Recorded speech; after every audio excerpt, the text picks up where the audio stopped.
नमस्कार। कार्यक्रम श्रोतासँग सांसदबाट ठाकुर बेलबासेको। कार्यक्रम श्रोतासँग सांसद तपाईले इमेज एफएम 979 र इमेज न्यूज एफएम 103.6 बाट सुन्न सक्नुहुन्छ। कार्यक्रममा हामीले मुलुकको पछिल्लो राजनीतिमाथि केन्द्रित रहँदै व्यवस्थापिका संसदका एकजना सदस्यसँग छलफल गर्ने गर्छौं। आज हामीले कांग्रेस सांसद एवं कांग्रेसका केन्द्रीय सदस्य बद्री पाण्डेसँग छलफल गर्दैछौं। बद्री पाण्डे बाजुराबाट व्यवस्थापिका संसदमा प्रतिनिधित्व गरिरहनु भएको छ। कांग्रेस सांसद बद्री पाण्डेसँगको छलफलमा तपाई पनि सहभागी हुन चाहनुहुन्छ भने हाम्रो स्टुडियोको टेलिफोन नम्बर 40065525 मा काठमाडौँ उपत्यका भित्रका श्रोता र 40065526 मा उपत्यका बाहिरका श्रोता मित्रले फोन गर्न सक्नुहुनेछ। सहभागी श्रोताले छोटो तर्कसंगत विषयसँग सम्बन्धित रहेर बुझिने गरी एउटा मात्र प्रश्न राखिदिनुहोला। आज हामीसँग कांग्रेस सांसद बद्री पाण्डे छलफलका लागि आउँदै हुनुहुन्छ। हाम्रो स्टुडियोमा हुनुहुन्छ, उहाँलाई स्वागत गरौँ। मानिज्यू, यहाँलाई इमेज एफएममा हार्दिक स्वागत छ। हजुर, धन्यवाद। अब संविधान जारीपछि मुलुकको राजनीति अलि सजिलो होला, सहज होला, गणतन्त्र संहिता संस्थागत गर्नका लागि दलहरूलाई सजिलो होला भन्ने चर्चा चल्दा चल्दै राजनीति झन जटिल र पेचिलो बन्दै राजनीतिक उपलब्धिहरू संस्थागत गर्नुको साटो ती उपलब्धि रहन्छन् कि रहँदैनन् भन्ने बहस गर्ने ठाउँसम्म तपाईहरु पुग्दै हुनुहुन्छ। राजनीति सोचेभन्दा भिन्न बाटोबाट अगाडि बढ्दैछ हो? निकै नै तपाईले व्याख्या गरे जस्तो बडो अप्ठ्यारो बाटोबाट गुज्रिरहेको छ। किनभने संविधान कार्यान्वयन सँगै देशलाई समृद्धितिर लिएर जान्छौं भन्ने संविधान जारी पछिको हाम्रो अठोट थियो, दृढता थियो। त्यो अनुसार अहिले जुन सरकार बनेको छ त्यो सरकारले त्यो बाटो पक्रेको छैन। ऊ अन्यत्रै बरालिएको जस्तो, विषयान्तर भएको जस्तो देखिएको छ। अब सबैभन्दा पहिले संविधान कार्यान्वयनको कुरा गर्दा मधेसी दल, मधेस केन्द्रित दलहरूले जुन आन्दोलन अहिले पनि जारी राखेका छन् त्यसलाई सल्टाउनु र निष्कर्षमा पुर्याउनु पर्ने थियो।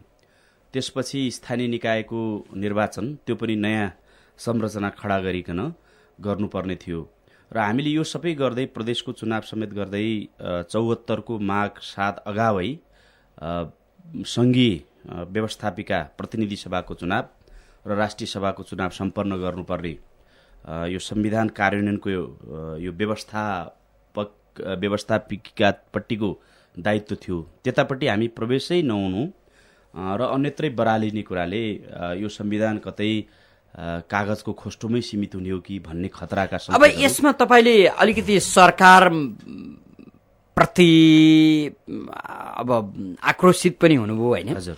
कांग्रेसको जिम्मेवारी कति छ? हाम्रो अब हामी यही कुरा भनिरहेका छौं। हामीले यो सरकार बन्नुभन्दा पहिल्यै पनि अलि केही दिन पर संविधान जारी गर्ने कुरा सारौं भन्ने मत पनि थियो बाहिर। त्यो कुरा पनि हामी स्वीकारेनौं। किन स्वीकारेनौं भने जुन खालको हाम्रो सहमतिको एउटा गठबन्धन बनेको थियो, स्पष्ट 2/3 जुन हामीसँग संविधान सभाभित्र बहुमत थियो, त्यो लुज हुन सक्छ कुनै पनि बेला। त्यसैले यो सार्ने कुरा ठिक होइन, समयमै घोषणा गरौं।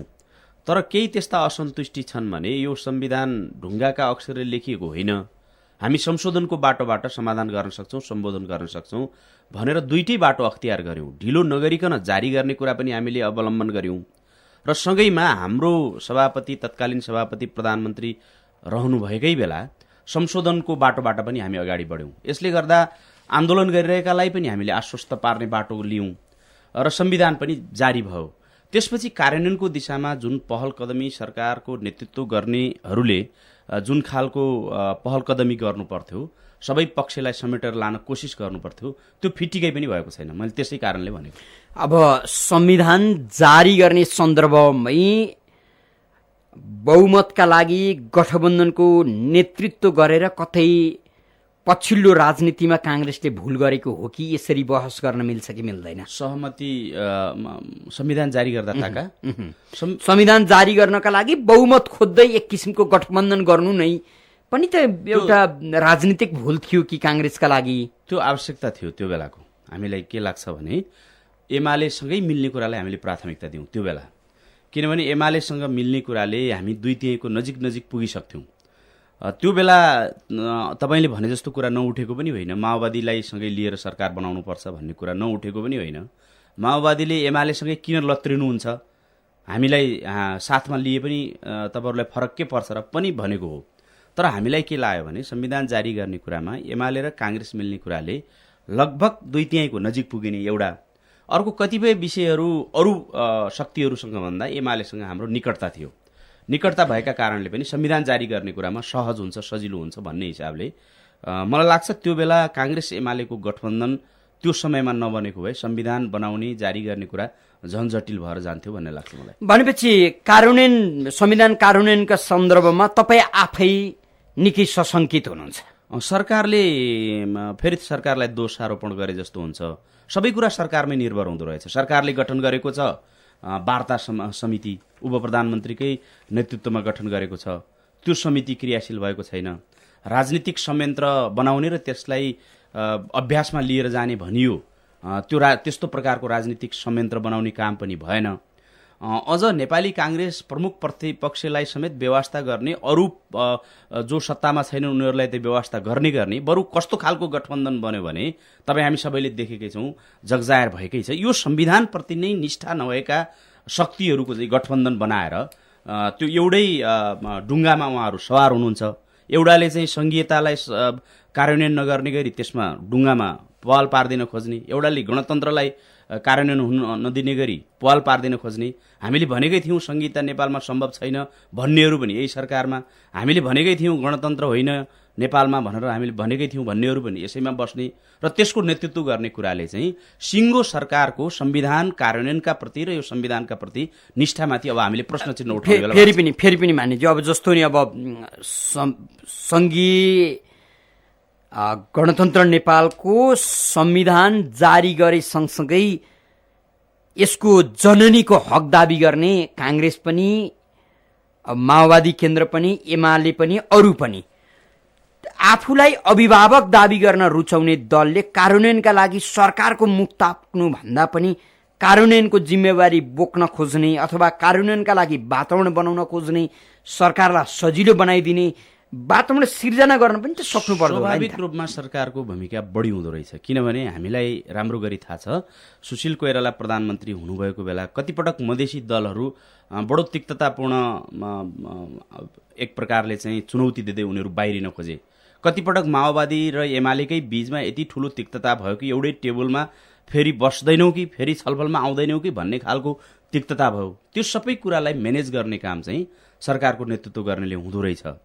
तर अहिले त्यो देखिएको छैन। प्रधानमन्त्री स्वयं, यो सरकारका प्रधानमन्त्री स्वयं सबैभन्दा कटु वचन बोल्नमा चाहिँ पारङ्गत हुनुहुन्छ। अब एकातिर प्रधानमन्त्रीको अब कटु वचनका कारणले आन्दोलन चर्किए होला, भाँडिए होला, अर्कोतिर तपाईँहरू सरकारबाट बाहिरिएसँगै हिजो त्यही आन्दोलन अप्रिय लाग्थ्यो, सरकारबाट बाहिरिएसँगै त्यही आन्दोलन प्रिय लाग्नुले पनि त देशको राजनीति अथवा आन्दोलनको राजनीति अरू पेचिलो बनेको हो कि? त्यसो मात्रै छैन, हामीलाई उल्टो अर्को तर्फबाट पनि आरोप छ काङ्ग्रेस प्रतिपक्ष जस्तो नै भएन, प्रतिपक्षीय भूमिकै निर्वाह गर्न सकेन, यो सरकारको जति पनि नराम्रा कुराहरू छन् त्यसको मुख दर्शक भएर बस्यो भन्ने खालको हाम्रा प्रतिको आरोप पनि छ।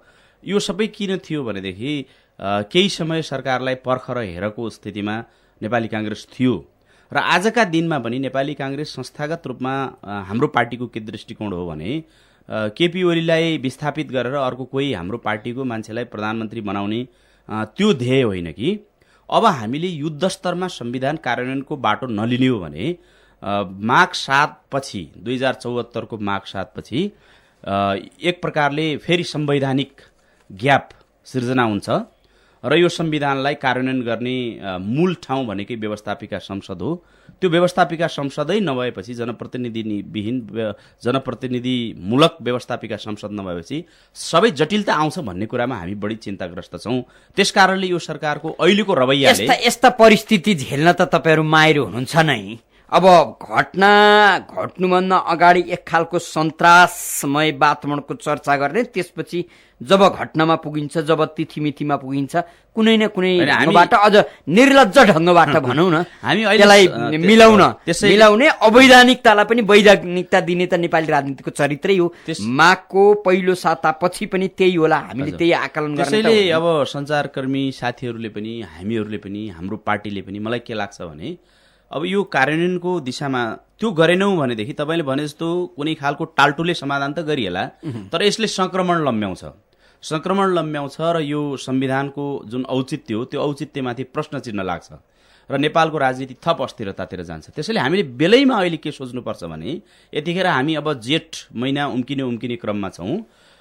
मङ्सिर अगावै यो जुन स्थानीय निकायहरू, गाउँपालिका, नगरपालिकाको पुनर्संरचना फेरि सीमाङ्कन गर्ने किसिमको जुन आयोग बनिएको छ त्यसले फागुन पर्खिनु पर्दैन। मङ्सिर अगावै उसले आफ्नो काम सम्पन्न गर्ने।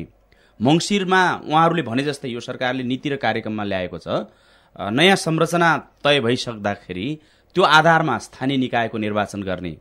त्यसपछि फागुन या चैतमा हामीले प्रदेशहरूको निर्वाचन गर्ने। यो बाटोबाट गयौँ भने माघ 7 2074 अगाडि नै हामी स्थानीय तहका सरकारहरू पनि बनाइसक्छौँ, प्रदेश सरकार पनि बनाइसक्छौँ, प्रदेशको व्यवस्थापिका पनि ल्याइसक्छौँ र केन्द्रीय सङ्घीय चाहिँ राष्ट्रिय सभा, प्रतिनिधि सभा पनि बनाइसक्छौँ। त्यस्तो कुनै चमत्कार होला? यो बाटोबाट जाउँ भन्ने कुरा हो। त्यो चमत्कार होला नेपाली राजनीति? अहिलेसम्म त तपाईँले खनेको बाटो, तपाईँले देखेको बाटो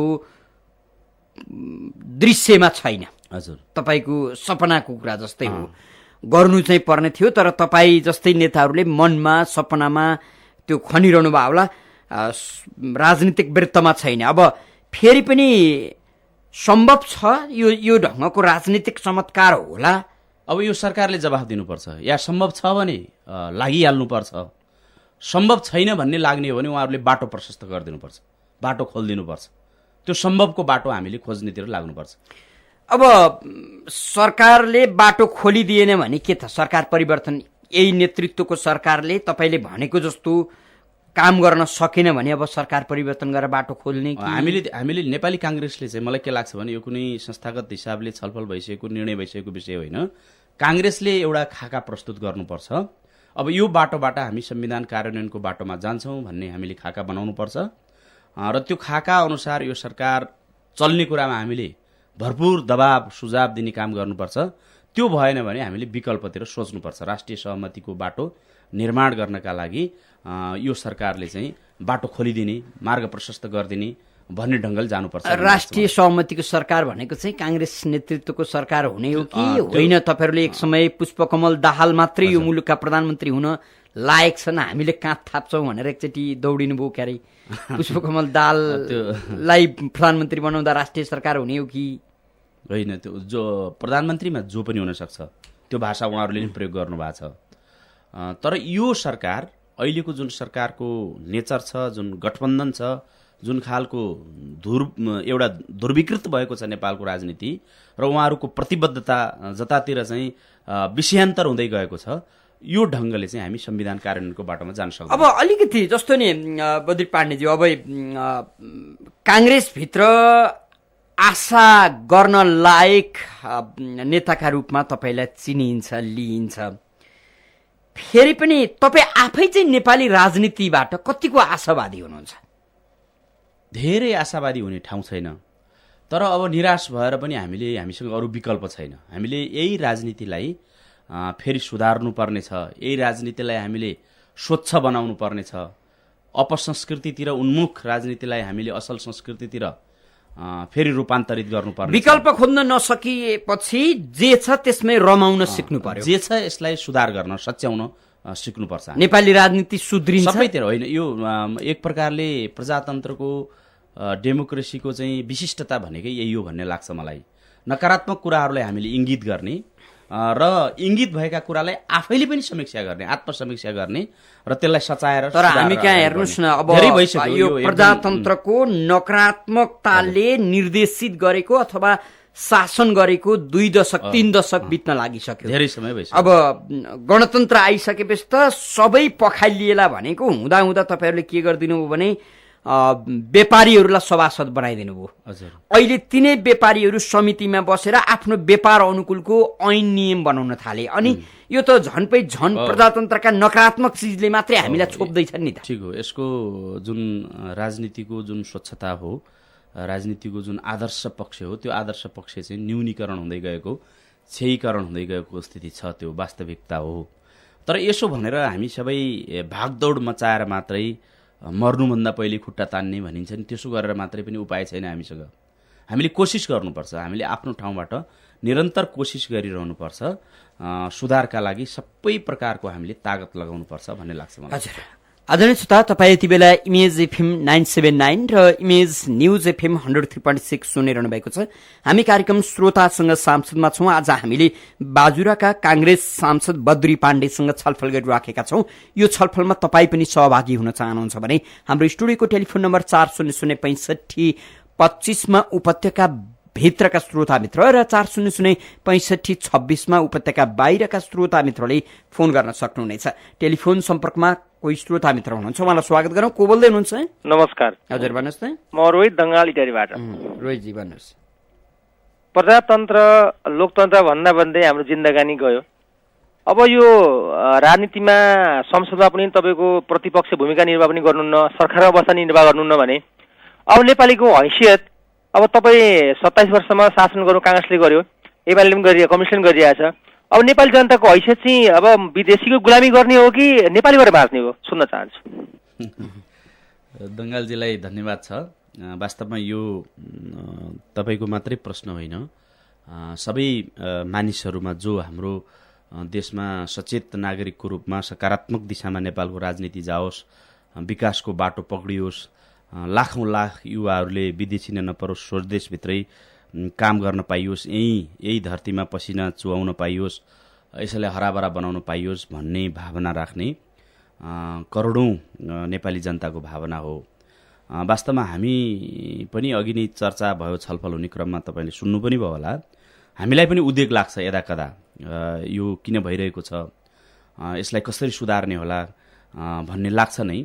तर यसो भनेर हामीले पन्छिने, परिस्थितिबाट भाग्ने, पलायन हुने, पिठ्यौँ फर्काएर चाहिँ अर्कोतिर लाग्ने भन्दा पनि हामी सबैले आफ्नो आफ्नो ठाउँमा जुन ठाउँमा छौँ, सञ्चारकर्मी साथीहरूले सकारात्मक दिशामा राजनीतिलाई मोड्नका लागि त्यस्तो प्रकारको एडभोकेसी गर्ने, उद्योगी व्यवसायीहरू जति पनि मानिसहरू हुनुहुन्छ, उहाँहरूले आफ्नो काम जहाँ आफू छु, जे गर्दैछु त्यो कामलाई अझ स्वच्छ र सकारात्मक बनाउन खोज्ने, राजनीतिक कर्मीहरूलाई पनि नैतिक दबाव सिर्जना हुने गरी आफ्नो आफ्नो ठाउँबाट सही भूमिका निर्वाह गर्ने। नेपाली राजनीतिमा नैतिकता छ, भित्र्याउनुपर्छ, पुनस्थापित गर्नुपर्छ। हामीले नैतिकता छ। हामीले जस्तो पटक पटक बीपी कोइरालाको नाम लिन्छौँ हामी, प्रत्येक काङ्ग्रेसजनले, अथवा गणेशमान सिंहको नाम लिन्छौँ। उहाँहरूलाई सम्झिँदै गर्दा उहाँहरूको जीवनवृत्ति, उहाँहरूको जीवन आदर्श, त्यसलाई पनि आफ्नो जीवनमा रूपान्तरित गर्न चेष्टा गर्नुपर्छ भन्ने लाग्छ। यसले मात्रै पनि हामीलाई नैतिक मूल्य मान्यतामा प्रतिबद्ध, त्यो अनुसारको जीवनशैली, कार्यशैलीमा हामीलाई हिँडाउन अब यहाँले अब बिग्रँदै गएको, भत्कदै गएको राजनीतिलाई दबाब दिने, अनुशासित बनाउनलाई अझ बढी प्रयत्न गर्ने भन्नुभयो। जब व्यक्तिसँग, अझ राजनीति गर्ने व्यक्तित्व, नेतृत्वसँग लाज शरम हुँदैन, त्यसपछि आलोचनाको कुनै अर्थ हुँदैन। त्यो तपाईँको काङ्ग्रेस जनमा भन्नुहोस् अथवा एमाले, माओवादी, अरू कुनैमा भन्नुहोस्, त्यहाँभित्रका केही मान्छेहरू होलान् जस्तो तपाईँ आफै पनि बडो राजनीतिबाट पीडा महसुस गरिरहनु भएको छ। अब तपाईँको प्रभाव, तपाईँको बल कति दिनसम्म टिक्छ र कति दिनसम्म रहनुहुन्छ भन्ने हो। राजनीति त अनैतिकहरूले घेरिएको अथवा त्यस्तो क्षेत्र भयो नि त। यसलाई यसरी छिनोफानो गर्न उचित हो भन्ने लाग्छ। जस्तो समग्र राजनीतिलाई केही कुपात्रहरूका कारणले लाञ्छित गर्नुभन्दा यिनीहरू कुपात्र हुन्, हामी केवल यो हचुवाका भरमा भनिरहेका छैनौँ, कुपात्र भनिनुका कारणहरू, मापदण्ड यी हुन्, यिनीहरू कुपात्र नै हुन्, यिनीहरू सत्पात्र हुन्। किनभने उनीहरूप्रति पनि हामीले कुनै एक प्रकारले आग्रह राखेर उनीहरूका प्रति मोह मात्रै राखेर भनिरहेका छैनौँ कि सुपात्र हुनुका लक्षणहरू मापदण्डहरू यी हुन्, यसले पूरा गरेको छ भन्ने खालको छिनोफानो गर्ने र न्याय गर्ने संस्कृतिको हामीले सुरुवात नगरिकन उपाय छैन भन्ने लाग्छ मलाई। हामी के भनिदिन्छौँ भने राजनीति समग्रमा बदनाम छ, लाञ्छित छ भनेर त्यहाँभित्र ठूलो संख्यामा चाहिँ इमान्दार मान्छेहरू छन्, ठूलो संख्यामा निष्ठावान मान्छेहरू छन्। ती निष्ठावान र इमान्दार मान्छे पनि आखिर लान्छनै लाग्छ भने किन मैले सङ्घर्ष गरिरहने, किन मैले त्यागको भावना देखाइरहने, किन मैले यो राजनीतिभित्रै रहिरहने, कि पलायन हुन्छन् अथवा गलत बाटो रोज्न बाध्य हुन्छन्। त्यसैले सबैतिरबाट त्यसको मापन हुनुपर्छ, त्यसलाई परख गरिनुपर्छ र त्यसको चाहिँ छिनोफानो हुनुपर्छ, यो ठिक यो बेठिक भन्ने हुनुपर्छ। त्यसो हुनासाथै राजनीतिमा स्वच्छ छवि भएकाहरू, राजनीतिलाई स्वच्छ ढङ्गले अगाडि बढाउन खोज्नेहरू राजनीतिक रूपमा चाहिँ उनीहरू बलशाली हुन्छन् भन्ने लाग्छ मलाई। अहिले त्यो परिस्थिति छैन। हामीसँग कोही श्रोता हुनुहुन्छ, उहाँलाई स्वागत गरौँ। को बोल्दै हुनुहुन्छ? म विष्णुराज पाण्डे। भन्नुहोस् न। सांसदज्यू, हजुर म पनि पाण्डे, तपाईँ पनि पाण्डे है? हजुर बुझ्नुको संस्कारले हो कि भवितव्यले हो? वामपन्थी त भवितव्यले भन्छन्। मैले एउटा के भन्नु खोजेँ तपाईँलाई भन्नुला भने गिरिजा प्रसाद कोइरालाले हजुर संवैधानिक राजतन्त्रलाई फाल्नको लागि वामपन्थीको निरङ्कुशतालाई उहाँले किन स्वीकार भयो? यसबाट काङ्ग्रेसलाई के फाइदा भयो? मलाई बडो स्पष्ट जवाब दिनु होला। हस्, हुन्छ पाण्डेजी, तपाईँले महत्त्वपूर्ण प्रश्न गर्नुभयो। यसमा मलाई के लाग्छ भने गिरिजाप्रसाद कोइराला व्यक्तिको कुरा होइन कि काङ्ग्रेस नै के निष्कर्षमा पुगेको हो भने पटक पटक राजतन्त्रलाई, राजालाई काङ्ग्रेसले जोगाउन र बचाउन खोज्ने, 7 सालमा राजा विदेशिएका राजालाई, गद्दी छोडेर गएका राजालाई काङ्ग्रेसकै क्रान्तिबाट पुनस्थापित गरियो। 46 सालको जनआन्दोलन पनि 26 गते जुन जनआन्दोलन समाप्त भयो, नेपाली काङ्ग्रेसले त्यसको जिम्मेदारी लियो र त्यसमा सहमति भयो। कतिपय शक्तिले होइन राजतन्त्र नफालिकन उपाय छैन भन्ने गर्थे, तर पनि काङ्ग्रेसले त्यसको जिम्मेदारी लियो र संवैधानिक राजतन्त्रमा मुलुकको राजनीतिलाई एक प्रकारले त्यो बेला पूर्णविराम लगाउन चेष्टा गर्यो। त्यसै गरी दरबार हत्याकाण्ड भयो, राजा वीरेन्द्रको वंशनाश भयो। राजा ज्ञानेन्द्रलाई स्थापित गर्न नचाहने हो भने काङ्ग्रेस अथवा गिरिजाप्रसाद कोइराला त्यो बेलाको प्रधानमन्त्रीले तत्काल चुड्कीकै भरमा भने पनि हुन्छ राजतन्त्रलाई विदा गर्न सक्नुहुन्थ्यो, तर पनि जोगाएर सारा अब्जसहरू, अप्ठ्याराहरू, चुनौतीहरू झेलेर जोगाउने काम गर्यो। तर पनि काङ्ग्रेस के निचोड र निष्कर्षमा पुग्यो भने पटक पटक काङ्ग्रेसले र नेपालको प्रजातन्त्रले राजालाई जोगाउन खोज्ने, राजाले त्यही प्रजातन्त्रमाथि हमला गर्न खोज्ने। अनि हाम्रो पार्टीकै संस्थागतै निष्कर्ष के रह्यो भने अब प्रजातन्त्र र राजतन्त्र नेपालमा सँगै जान सक्दैन। प्रजातन्त्रका लागि पूर्ण प्रजातन्त्र र दिगो प्रजातन्त्रका लागि, फेरि प्रजातन्त्रका लागि कहिल्यै अर्को पुस्ताले लड्न नपर्ने गरी राजतन्त्रको अन्त गर्नुपर्छ भन्ने निष्कर्षमा नेपाली काङ्ग्रेस पुगेको हो। कम्युनिस्ट पार्टीहरू त 6 सालदेखि नै राजतन्त्र हटाएर गणतन्त्र ल्याउनेमा थिए, त्यो जगजाएरै थियो। उनीहरूको 6 सालदेखिकै प्रयत्न थियो।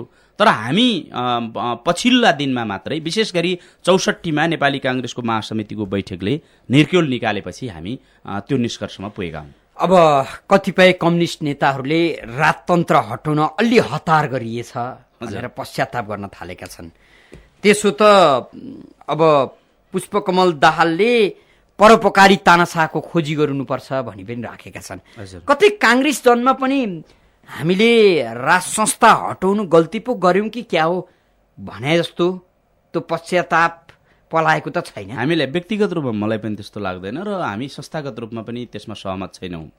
जहाँसम्म प्रचण्डले त्यसो भन्नुभएको कुरा, उहाँहरू अझै पनि एकदलीय र निरङ्कुश सोचको धङधङीमा हुनुहुन्छ भन्ने कुराको एउटा अभिव्यक्ति हो त्यो। र हामीलाई के लाग्छ भनेदेखि निरङ्कुश भन्नासाथै त्यो विवेकशील हुन्छ, त्यसले ठिक ढङ्गले काम गर्छ, उसमा चाहिँ एकदमै ठुलो दैवी तत्त्व र दैवी शक्ति, दैवी भावहरू चाहिँ तत्काल सवार भइहाल्छन् भन्ने लाग्दैन हामीलाई। निरङ्कुशता भन्ना साथै त्यो स्वेच्छाचारितातिर उन्मुख हुन्छ, त्यो छाडापनतिर उन्मुख हुन्छ, त्यो मै हुँ भन्नेतिर उन्मुख हुन्छ। त्यसैले निरङ्कुश पनि बनाऊ, त्यसपछि यसलाई विवेकशील पनि बनाऊ, यो सम्भव छैन। यो खालि उहाँहरूको पुरानो धङधङीको आवश्यकता छ। तर फेरि पनि तपाईँहरूका अगाडि यो 62-63 पछि पुष्पकमल दाहालले देखाइदिएको बाटो सहज लाग्यो। केही दृष्टान्त म तपाईँलाई दिन्छु। हजुर, जस्तो खिलराज रेग्मीलाई मुलुक सुम्पने, सरकार सुम्पने पुष्पकमल दाहालले प्रस्ताव गर्नुभयो। हजुर, निकै विवादका बीचमा लोकमान सिंह कार्कीलाई अत्किया अनुसन्धान आयोग सुम्पिने त्यो पनि तपाईँहरूलाई प्रिय लाग्यो। अहिले परोपकारी तानाशाह खोज्दै गरेका पुष्पकमल दाहालले पनि फल्नु मान्छे परोपकारी छ र तानाशाह पनि छ, लौ काङ्ग्रेसी हो मानु अब ताली पिटो भन्दै भने तपाईँहरू ताली पिट्न त तयार हुनु पर्यो नि त। त्यो सम्भव छैन। परोपकार र तानाशाह भन्ने दुईटा त्यो सँगै जानै सक्दैन। तानाशाह भन्न साथै त्यो परोपकारी हुन सक्दैन। परोपकारी कोही छ भने त्यो तानाशाह हुन सक्दैन। परोपकारी त लोकतन्त्रवादी नै हुन्छ, मलाई त्यस्तो लाग्छ। त्यो अब कसरी त्यसलाई उहाँहरू फ्युजन भन्ने गर्नुहुन्छ, बडो अप्राकृतिक ढङ्गले शब्दहरूको चाहिँ संयोजन गराइदिनुहुन्छ, मलाई त्यस्तो लाग्दैन। परोपकार भन्न साथै त्यो तानाशाही हुन सक्दैन। हामीसँग फेरि अर्का कोही श्रोता हुनुहुन्छ। को बोल्दै हुनुहुन्छ? कहाँबाट को बोल्दै हुनुहुन्छ? हजुर, म बनेपाबाट मानराज रेग्मी। भन्नुहोस्। सुभाषजी नमस्कार। नमस्कार। यो नेपाली काङ्ग्रेस पुरानो पार्टी हुँदाहुँदै पनि हजुर संविधानको चाहिँ घोषणा पछाडि अनि तपाईँको चाहिँ मतलब अब यो मधेसीहरूलाई उचालेर अनि भारतको चाहिँ नि मतलब आडमा सधैँ भारतको आडमा राजनीति गर्ने, अब मधेसीहरूलाई उचाल्ने, भारतमा ढुङ्गा लाउने, भित्री रूपमा चाहिँ यस्तो खालको काङ्ग्रेसको चाहिँ नि मतलब यो जवाफ दिनु होला। हजुर रेग्मीजी, अब म यति मात्रै भनौँ विनम्रताका साथ तपाईँलाई, एउटा झुटलाई 100 पटक दोहोऱ्यायो भने त्यो सत्य हुन्छ भन्ने जुन कम्युनिस्टको सिद्धान्त छ, कम्युनिस्टको रणनीति छ, कतै त्यसको शिकार पो हामी हुँदैछौँ कि एकपटक रेग्मीजीले आफैलाई समीक्षा गर्दा राम्रो होला भन्ने लाग्छ मलाई। त्यसो हो भने मधेस आन्दोलनलाई हेर्ने काङ्ग्रेसी दृष्टिकोण के त? हामी स्पष्ट छौँ यसमा। स्पष्ट के छौँ भने कतिपय कुराहरू नाजायज छन्। सुरुमा एक मधेस एक प्रदेशको कुरा गर्दा त्यसको सबैभन्दा प्रखर विरोधीका रूपमा हामी नै थियौँ। त्यसपछि उहाँहरूले एक मधेस दुई प्रदेश पनि भन्नुभयो, त्यसको पनि हामी प्रखर विरोधी थियौँ। र अहिले के हो भने उहाँहरूका नाजायज माग पुरा गर्नुपर्छ भन्नेमा हामी कुनै पनि हालतमा नाजायज मागहरू पुरा गर्ने हाम्रो कुनै पनि खालको आग्रह होइन, त्यस्तो खालको चाहिँ हाम्रो कुनै सोच पनि छैन। जायज मागहरू केही छन् भने गम्भीरतापूर्वक वार्तामा उहाँहरूलाई निम्त्याउँ र छलफल गरौँ। र केलाई म सकारात्मक भन्छु भने उहाँहरू सीमा क्षेत्रमा नाकाबन्दीको स्तरमा आन्दोलन गर्दै हुनुहुन्थ्यो, उहाँहरू काठमाडौँ आउनुभएको छ, राजधानी आएर सिंहदरबार र बानेश्वरको वरिपरि उहाँहरू आइपुग्नु भएको छ। अहिले रत्न पार्कमा चाहिँ जुन अलिकति विध्वंसात्मक आन्दोलनबाट शान्तिपूर्ण आन्दोलनमा आउनुभएको छ, रिले अनसनको बाटोमा आउनुभएको छ।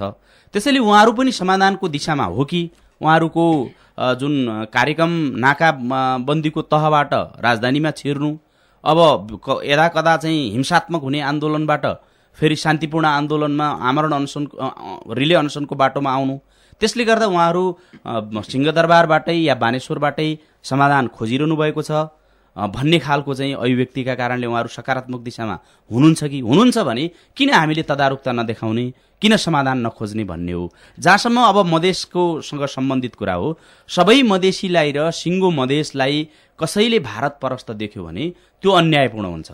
ठुला ठुला लोकतान्त्रिक आन्दोलन त्यही मधेसबाटै भएका थिए। अझ नेपाली काङ्ग्रेसकै कुरा गर्नुहुन्छ भने नेपाली काङ्ग्रेसको बलियो आधार क्षेत्र मधेस नै हो, मधेसी जनता नै हुन्। र बीपी कोइरालाले एकपल्ट भनेको म स्मरण गराउन चाहन्छु, सबैभन्दा कोही राष्ट्रवादी छ भने कि काठमाडौँको नेवार छ कि मधेसको सीमामा बस्ने मधेसी छ भन्नुभएको छ। उहाँले नेवारलाई के आधारमा भन्नुभयो मलाई थाहा छैन, सीमामा बस्ने मधेसीलाई किन भन्नुभयो भने दैनन्दिनी भारतको थिचोमिचो खेप्नुपर्ने उसले हो, दैनन्दिनी भारतसँगको थिचोमिचोको प्रतिवाद गर्नुपर्ने उसले हो।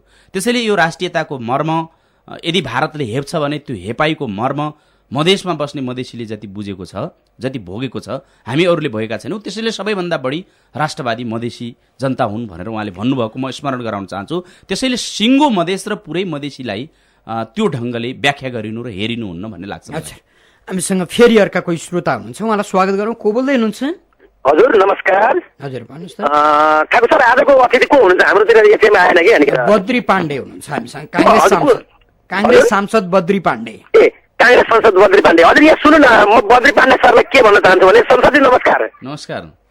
म के भन्न चाहन्छु भने तपाईँ प्रजातान्त्रिक धारबाट आउनुभएको, बीपीको सिद्धान्तलाई लिएर अगाडि भएको, श्रवण शमशेर त्यो जङ्गबहादुर जस्ता व्यक्तिहरूलाई लिएर आउनुभएको, कृष्ण प्रसाद भट्टराई, किशुनजी जस्ता विभिन्न प्रकारका एउटा बौद्धिक स्तरका पार्टीबाट जो आएका छन् उसबाट नि पहिलो धारका पार्टी, उक्त धारलाई छोडेर तपाईँहरू के लाग्नुभयो भने अहिले दोस्रो धारमा आएर लाग्नुभएको छ, प्रजातान्त्रिक परिपाटीलाई परित्याग गर्नुभएको छ, गणतन्त्रमा होमिनु भएको छ, अब देशलाई संहितामा लानुभएको छ, धर्मनिरपेक्षता लानुभएको छ। भन्नुहोस् अब जनता र देशलाई तपाईँले कुन धारतिर मोडेर लानुहुन्छ प्रश्न बनाइदिनुहोस्। अब यो एउटा विशिष्ट परिस्थिति हो राजनीतिको, किनभने यहाँ हामी मात्रै छैनौँ, हामी सबै छौँ। हामी सबैलाई सँगसँगै लिएर जाने, सबैको जित सुनिश्चित गर्ने एउटा प्रबन्ध पनि हो, यो एउटा परिपाटी पनि हो डेमोक्रेसी। त्यसैले अहिले एउटा विशिष्ट परिस्थितिमा हामीले धर्मनिरपेक्षता पनि रोज्यौँ, त्यसप्रति हाम्रो इमान्दारिता छ।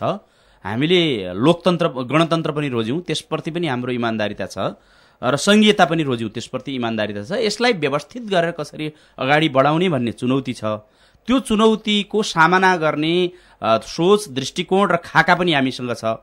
त्यसैले अहिले संघीय लोकतान्त्रिक गणतन्त्रमा आधारित जुन संविधान बनेको छ, त्यो संविधानलाई कार्यान्वयनको तहमा लिएर जाने कुरा अहिले नेपाली कांग्रेसले आफ्नो समकालीन कार्यभार ठानेको छ। गणतन्त्र र संघीयता माथि फेरबदल नहोला, कांग्रेसले यसमा अनावश्यक बहस पनि नचलाउला, तर धर्मनिरपेक्षताका बारेमा कांग्रेस भित्रै पनि यो बहस गरेर टुङ्ग्याउनु पर्ने विषय हो भन्ने आवाज उठेको छ। यसमा हाम्रो संविधानमा लेखिएको धर्मनिरपेक्षता र त्यसमा गरिएका अरू प्रबन्धले हामीले बुझ्नुपर्छ भने यो धर्मनिरपेक्षता भन्ने सुन्दा नेगेटिभ सुनिए पनि यो धार्मिक स्वतन्त्रताको अर्थमा छ। यसमा हामी स्पष्ट हुन के जरुरी छ भने व्यक्तिले धर्म धारण गर्न पाउँछ, प्रत्येक व्यक्तिको आफ्नो धर्म हुन्छ, अथवा म धर्म मान्दिनँ भन्न पनि पाउँछ, तर राज्यको धर्म हुँदैन, नेपाल भन्नेको धर्म छैन, हामी सबै नेपालीका आफ्ना आफ्ना धर्म छन् भन्ने कुराबाट हामीले बुझ्नुपर्छ। यो निरपेक्षता भन्ने शब्दलाई धेरै नेगेटिभ रूपमा सुन्नु बुझ्नुभन्दा पनि तर फेरि पनि कतिपय सन्दर्भमा धर्म संस्कृतिले देशलाई चिनाउने काम गर्छन्। त्यसलाई हामीले पहिचान भन्ने गरिन्छ। संविधानमा हामीले स्पष्टीकरणको रूपमा कांग्रेसले इतिहासमै पखालिएर नपखालिने त्यो गल्ती गर्यो, त्यो कालो टीका निधारमा लगायो भन्ने दिन आइदियो। अब यसमा दुईटा कुरा छ। एउटा चाहिँ हामीले सनातनदेखि चलिआएको धर्म संस्कृतिलाई यसलाई हामीले प्रवर्धन गर्ने कुरा यो संविधानको स्पिरिट हो, यसभन्दा विपरीत कुरा हो धर्मनिरपेक्षता भन्ने ठान्नुहुन्न भन्ने पनि संविधानमा लेखेका छौँ। अर्को जुन धर्म परिवर्तन गराउने एउटा कुसंस्कार पनि हाम्रो नेपालमा भित्रिएको छ, यहाँको गरिबीलाई मध्यनजर गर्दै केही त्यस्ता षड्यन्त्रहरू भएका छन्। त्यस्तो ध्येयका साथ धर्म प्रचारका काममा कोही छ भने संवैधानिक हिसाबले दण्डित हुन्छ। हामीले त्यो प्रबन्ध पनि मिलाएका छौँ। त्यसैले राख्दा धर्मनिरपेक्षता राखिएको छ, तर प्रबन्ध चाहिँ यो सबै कोणबाट गरिएको छ भन्ने लाग्छ मलाई। हजुर, हामीसँग फेरि अर्का कोही श्रोता हुनुहुन्छ, को बोल्दै हुनुहुन्छ? हेलो, हजुर भन्नुहोस् न। म कमल सेन्चौरी कपनबाट। भन्नुहोस्। नमस्कार अतिथिज्यू। हजुर नमस्कार। जस्तो यो 2074 साल माघसम्म कांग्रेसकै कारणले गर्दा संविधान कार्यान्वयन नहुने प्रबल सम्भावना देखिएको छ। यदि यो संविधान कार्यान्वयन भएन भने देशले कुन मोड लिएर स्पष्ट पार्दिनु त? अब कांग्रेसलाई कसरी कारण देखाउनु हो त्यो त म जान्दिनँ।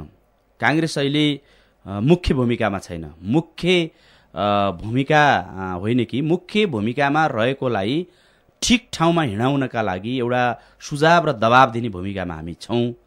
त्यसैले मुख्य भूमिकामा रहेकाहरू नै बरालिन थाल्नुभयो। मैले अघि नै अन्तर्वार्ताका क्रममा तपाईँले सुन्नुभएको थियो भने उहाँहरू विषयान्तर हुनुभयो। पानी जहाजको अहिले आवश्यकता होइन, अहिले स्थानीय चुनावको आवश्यकता हो। अहिले पानी जहाजतिर भन्दा प्रधानमन्त्रीको ध्यान स्थानीय चुनावतिर जानु पर्थ्यो, प्रदेशका चुनावहरू कसरी गर्ने भन्नेतिर जानु पर्थ्यो।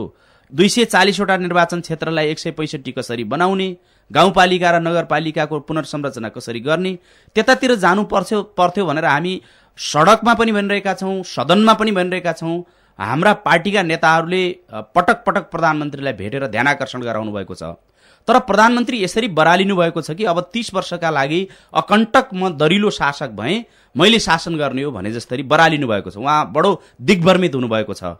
त्यसैले कांग्रेसलाई कसरी दोषी देख्नुभयो, तपाईँले एकपटक फेरि समीक्षा गर्नुपर्छ कि तपाईँको निष्कर्षमा चाहिँ पुनर्विचार गर्नुपर्छ कि भन्ने मलाई लाग्छ। हजुर, हामीसँग फेरि अर्का कोही श्रोता हुनुहुन्छ, को बोल्दै हुनुहुन्छ?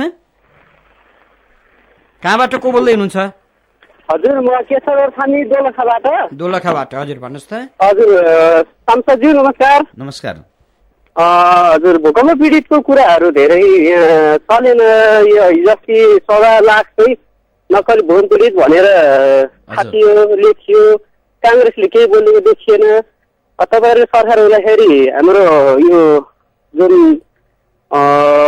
चुलोलाई पनि हजुर अनुदान दिने भन्ने थियो, अहिले त्यसलाई चाहिँ नक्कलीमा साबित गरियो। यो के हो, काङ्ग्रेसको भूमिका के रहन्छ? अब यसमा हामीले तीनटा कुरा, विशेष गरी संविधान कार्यान्वयनका सन्दर्भमा मधेसी दलहरूसँग निर्णायक वार्ता गरिएन भन्ने एउटा हाम्रो यो सरकारका प्रतिको आपत्ति।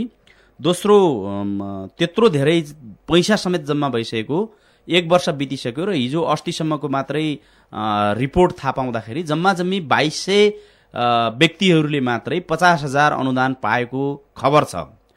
तर प्राधिकरण के गरिरहेको छ भने उसको जुन काम उसले जुन तदारुकताका साथ गर्नुपर्ने हो त्यो नगरेर अझ एमाले समर्थित एनजिओहरूलाई विभिन्न माध्यमबाट पोषण गरिरहेको छ, उसलाई विभिन्न कार्यक्रम दिइरहेको छ भन्ने हल्ला पनि छ। दोस्रो, हाम्रो सबैभन्दा ठुलो प्रतिक्रिया र आपत्ति, अहिले पनि जनताले फेरि पनि आफ्नो चाहिँ स्थायी बासको व्यवस्था गर्न नपाउने जुन खालको परिस्थिति सिर्जना भएको छ त्यसप्रति हाम्रो कठोर आपत्ति हो। तेस्रो चाहिँ अहिले जुन अभाव, महँगी र कालाबजारीलाई यो सरकारले निरन्तरता दिइरहेको छ, त्यसलाई मलजल गरिरहेको छ, आफू समेत संलग्न भएको हो कि जस्तो व्यवहार देखेका छौँ हामीले। यी तीनटा कुरामा ठुलो प्रतिक्रियाका साथ हामी संसदमा प्रस्तुत भएका छौँ। फेरि पनि असार 1बाट फेरि संसद बस्दैछ। हामी यी सबै कुरा सरकारलाई दबाब दिन्छौँ, त्यहाँभित्र बसेर सरकारलाई ठिक ठाउँमा हिँडाउनका लागि प्रयत्न गर्छौँ।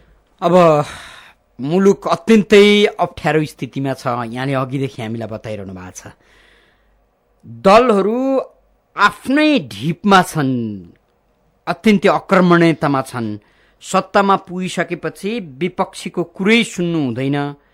अब यो मेरै हो सत्ता भन्या जस्तो चरित्र देखाउँछन्। काङ्ग्रेस सत्तामा जाओस् अथवा अहिले नै सत्ता सम्हालिराखेको, सरकार सम्हालिराखेको दल किन नहोस्, यो ढङ्गको राजनीतिक चरित्रले बिग्रँदै भत्कँदै गएको मुलुकको अवस्थालाई सुल्झ्याउन सक्छ? ठिक हो। यो जस्तो काङ्ग्रेस सरकारमा जाने, यो सत्तालाई हटाउने, यो हतारो गर्नुभन्दा भोलि हामी सत्तामै गयौँ भने, त्यसको नेतृत्व गऱ्यौँ भने हामी के गर्छौँ भन्ने कुरामा हामी स्पष्ट हुनुपर्छ र त्यसप्रति इमान्दार पनि हुनुपर्छ। सत्तामा गइसकेपछि अरूको अस्तित्व नस्वीकार्ने जुन परिपाटी, यो प्रवृत्तिको अन्त हुनुपर्छ। एउटा प्रजातान्त्रिक शासन पद्धतिमा सत्ता पक्षले जुन भूमिका निर्वाह गर्नुपर्छ त्यो भूमिका निर्वाह गर्नुपर्छ। काङ्ग्रेस भोलि सत्तामा जाँदाखेरि म तपाईँ मार्फतै आग्रह गरौँ, नेपाली काङ्ग्रेसलाई त्यस्तो बनाउन हामी सबैको योगदान रहोस्। काङ्ग्रेस सत्तामा गएपछि हिजोका कमी कमजोरी, हामीले गरेका कमी कमजोरी पनि हामी नदोर्यौँ र अहिलेको सरकारले देखाएका अकर्मण्यता पनि हामीले नदेखाउँ। त्यो ढङ्गले हामीसँग स्पष्ट एउटा खाका हुनुपर्छ, हामीसँग कार्ययोजना हुनुपर्छ, त्यो खालको दृढता, सङ्कल्प र त्यसप्रतिको इमान्दारिता हुनुपर्छ भन्ने लाग्छ मलाई। अब मुलुकमा गणतन्त्र आइसकेपछि, तपाईँ सभासद हुँदै अहिले सांसद भइसकेपछि, भारी मतका साथ केन्द्रीय सदस्यमा विजयी भइसकेपछि तपाईँको गृह जिल्ला बाजुराले हजुर के पायो होला? अब यसमा ठ्याक्कै मेरा कारणले यही भयो, यही पायौँ भन्ने राजनीतिले पनि हामी वास्तवमा यो खिचातानीको एउटा परम्परालाई निरन्तरता दिँदो रहेछ। हामी निरन्तर के एडभोकेसीमा छौँ भने हाम्रो जिल्ला हुँदै अगाडि बढ्छ कर्णाली करिडोर। यो कर्णाली करिडोर चाहिँ सेनाले, नेपाली सेनाले जिम्मा पाओस्। हामीले सुशील कोइराला प्रधानमन्त्री हुँदै धेरै ठुलो प्रयत्न गऱ्यौँ र त्यही बेला निर्णय भयो। भने जस्तो काम त अगाडि बढेको छैन, तर पनि सेनाले जिम्मा लिएपछि काम अलि बेलैमा सम्पन्न हुन्छ भन्ने कुरामा हामी विश्वस्त छौँ। अर्को, हाम्रो सदरमुकाम जाने बाटो जुन सडक हो, मुख्य गरी हामी सडकले नै बढी चेपिएका छौँ र सडककै काम पहिले हुनुपर्छ भन्छौँ। किनभने अरू आयोजनाका लागि पनि हाइड्रो पावर जुन विद्युतीकरणको कुरा छ, जलविद्युतको कुरा छ, त्यो सम्पन्न गर्न, विद्यालयका भवनहरू बनाउन, स्वास्थ्य चौकीहरू बनाउन, अरू भौतिक पूर्वाधारहरू खडा गर्न पनि पहिलो आवश्यकता चाहिँ सडक नै हुँदो रहेछ। ढुवानी लगायतका हामीसँग चुनौती छन्। त्यसैले मुख्य गरी हामी फोकस चाहिँ सदरमुकाम हुँदै त्यसबाट अगाडि बढेर हाम्रो जिल्लाको एयरपोर्ट कोल्टीमा छ, त्यो कोल्टीको बाटो हुँदै त्यो सडकले चाँडोभन्दा चाँडो कर्णाली करिडोर छोस्, यताबाट कर्णाली करिडोर पनि अगाडि बढोस्। अरू ग्रामीण सडक लगायतका अरू काममा पनि हामी लागि परेका छौँ र विद्युतीकरणको दिशामा पनि जुन यो निर्वाचन क्षेत्र विकास पूर्वाधार कार्यक्रम लगायतका कार्यक्रमहरूमा गणतन्त्रको उज्यालो किरण पुगेको छ। हामी होइन, यसमा के छ भने पहिलो कुरा सडक, त्यसपछि विद्युतीकरण लगायतका कामबाट अगाडि बढाउनुपर्छ जिल्लालाई भनिरहेका छौँ। त्यो अनुसार केही सकारात्मक सङ्केतहरू, आश लाग्दा सङ्केतहरू देखिएका छन्। हजुर, बद्री पाण्डेजी, यहाँले आफ्नो अत्यन्तै व्यस्त समय इमेज एफएमलाई उपलब्ध गराइदिनु। ठाकुरजीलाई, इमेज एफएम परिवारलाई र सुन्नुहुने श्रोताहरूलाई समेत मेरो धन्यवाद छ। आदरणीय श्रोता, कार्यक्रम श्रोतासँग सांसदमा आज हामीले कांग्रेसका सांसद एवं केन्द्रीय सदस्य बद्री पाण्डेसँग छलफल गर्यौं। कार्यक्रम सुनेर र कार्यक्रममा आफ्नो सहभागिता जनाइदिएर साथ दिनुहुने सम्पूर्ण श्रोता मित्रलाई धेरै धेरै धन्यवाद दिँदै सहकर्मी मित्रद्वय बुकेश महर्जन अनि अनिश साकेका साथमा ठाकुर बेलबासे बिदा हुन्छु। नमस्कार।